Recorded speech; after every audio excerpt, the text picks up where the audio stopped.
Hello beautiful family, how are you all doing? Thank you for the love and the support. So my beautiful people, today I have a quick one to share with you. One that's the normally say shall never end. See, I dey tell una say for this place no leave no transfer. We dey bring am as e dey hot and we dey bring am back to back and we dey bring am with the touchlight and the way it's supposed to be.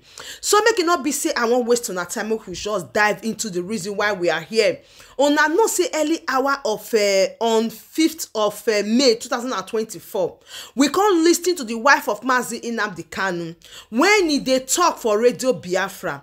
Some of the point when he raised now we go touchlight today. Now here we dey when busy some people they accuse the Biafra Prime Minister say he dey work with the federal government of Nigeria. Say as a matter of fact, now they put am for the system, now them they work with, now them they pay am, now that they give them information, now they give them information, now they work with them, now that they work with them. So many accusations happen. You don't go feel say you not hear am, now here we hear them. Now here we still dey when they talk say a lot of people na APC, na PDP, na PIUROZ, now here we dey we hear everything. Now it can happen say when the wife of Mazi Nnamdi Kanu come enter for inside Radio Biafra come make speech.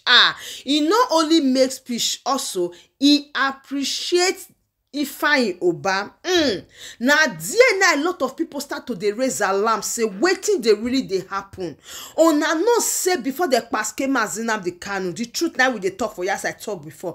Mazi Nnamdi Kanu no lie, like they in good relationship with the Southeast governor. Not be only the Southeast governor. In fact, if you dey, you know they get her right. Mazi Nnamdi Kanu no go fit be your friend. Mazi Nnamdi Kanu believe say if you believe in freedom, even if not before Biafra, you not be Biafra, you be Oduduwa, you be this, you be that, you believe in freedom, come to me, or he that labor, now be Mazi Nnamdi Kanu own. He go draw you join body. So right now, what it gonna make people they surprise be say the wife of Mazi Nnamdi Kanu can call on Ifeanyi Ubah for Radio Biafra. Appreciate am. In fact, not be small appreciation. He really do am like he do am. Appreciate am a lot. He can't even say one of the main reason when he make am feel reach his husband Mazi Nnamdi Kanu, the leader of the indigenous people of Biafra, say na through the help of Ifeanyi Ubah. Say Ifeanyi Ubah played a very vital role for her to come down to come visit his wife. Say everything na Ifeanyi Ubah na do all. Now a lot of people call the ask say which relationship light and darkness get. Now there the thing of me. People call the ask which relationship at this moment when you go get with politician. Now there now our hands go for. But may we still wait. May we listen to wetin she talk for Radio Biafra. Then I'll be right back. Political solution, what does it mean? It means the elite, the people. It means the political status. It means the political who and who in the society. And it has to also stem from a central point. That movement has to stem from a central point. So let me use this opportunity to thank Senator Ifeanyi Ubah. I want to thank him for his swift endeavor to facilitate my visit to my husband. Thank you very much, sir, for your kindness. And to other well-meaning Igbo politicians, governors, and elites who are concerned. I want to tell you something. A lot of these elites are concerned about this illegal incarceration of my husband. And they're taking several steps to secure the actualization of sitting at a table. But some of them prefer their names unmentioned. Persons like Chief Dr. Lassie, in his own correct way. Thank you, sir, and more grease to your elbow. Hey, after listening to the wife of Mazi Nnamdi Kanu, now there na a lot of people call the vessel. Say they no see reason why it be say Mazi Nnamdi Kanu when you not like this politician. Now they call the praise politicians for inside Radio Biafra, they say lie say they no go gree. Now there I can't ask say why una no go gree say the wife of Mazi Nnamdi Kanu they mention Ifeanyi Ubah for inside Radio Biafra. They say because time without number, they make them to understand, say, all these people are their enemies.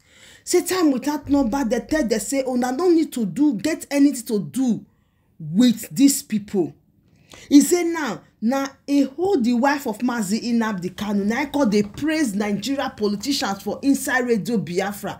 He said now be say, the Nigeria politicians, they work hand in hand with the IPOB.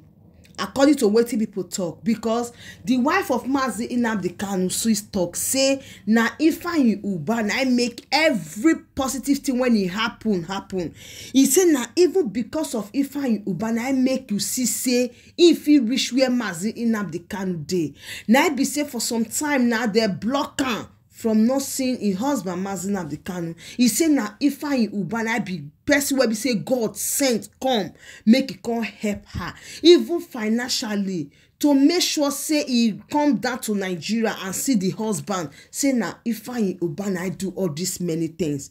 Though she also mentioned the name of some persons, but because people don't know all those people like politicians, now make you see say they know the way they talk about the issue, but they really no time without number say Ifeanyi Ubah na their mentor. Ifeanyi Ubah na Nigeria politicians, he not believe on anything Biafra.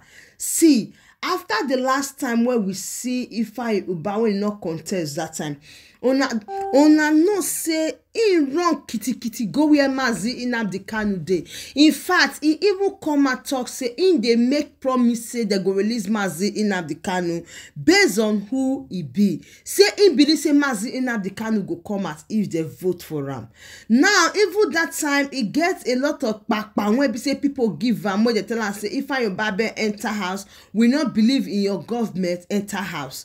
Now waiting be really dey. The reason when the wife of Mazi Nnamdi Kanu allow Ifeanyi Ubah make some choice for her, allow Ifeanyi Ubah make all these things possible for her to come down to Nigeria to see the husband, waiting on her thing. Now Ifeanyi Ubah don't do all these many things. She not fit keep calm, she not fit hide them. She come out for Radio Biafra come announce to the world say now Ifeanyi Ubah na dey help am. In fact, Ifeanyi Ubah they make things they happen, of which she herself she succumb and she even praised. She in fact she appreciate Ifeanyi Ubah well. So a lot of this when they talk on they on her own, because the wife of Mazi Nnamdi Kanu she don't go. The wife of Mazi Nnamdi Kanu appreciate the Nigeria politicians. Now the question could be say, who be really the person when they work with Nigeria politicians? Yes, because people where they work with Ifeanyi Ubah still dey for inside this IPOB. People where be see everything they talk good of Ifeanyi Ubah still dey for this IPOB. And I hear with them when they say the Biafra Prime Minister they send people, they go they buy people for inside Biafra land. Una think say Mazi Nnamdi Kanu go dey happy say Senator Ifeanyi Ubah na him come be the one be say they stand, they help your wife, they do a lot of things, they send money. Now there na a lot of people say no. It be like say Mazi Nnamdi Kanu self don backslide. But we still there here to see Pusha come to us say Mazi Nnamdi Kanu never backslide. The leader of the indigenous people of Biafra still believe in what he believe. But the question be say, it means say the wife of Mazi Nnamdi Kanu don start to dey work with Ifeanyi Ubah abi wetin, because Ifeanyi Ubah what we know he not believe in Biafra. So my beautiful people, the point when I want break come be say a lot of people they ask, and I not still know the question when you yourself they ask say why Mazi Nnamdi Kanu wife go they talk on Radio Biafra, they mention Nigeria politicians name where be said only that they talking a Nigeria politician they sponsor some people for inside this IPOB.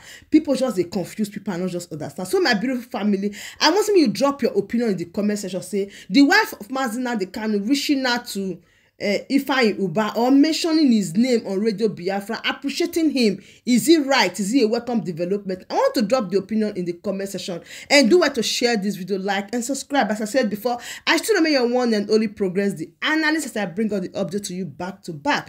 Thank you so much and bye bye.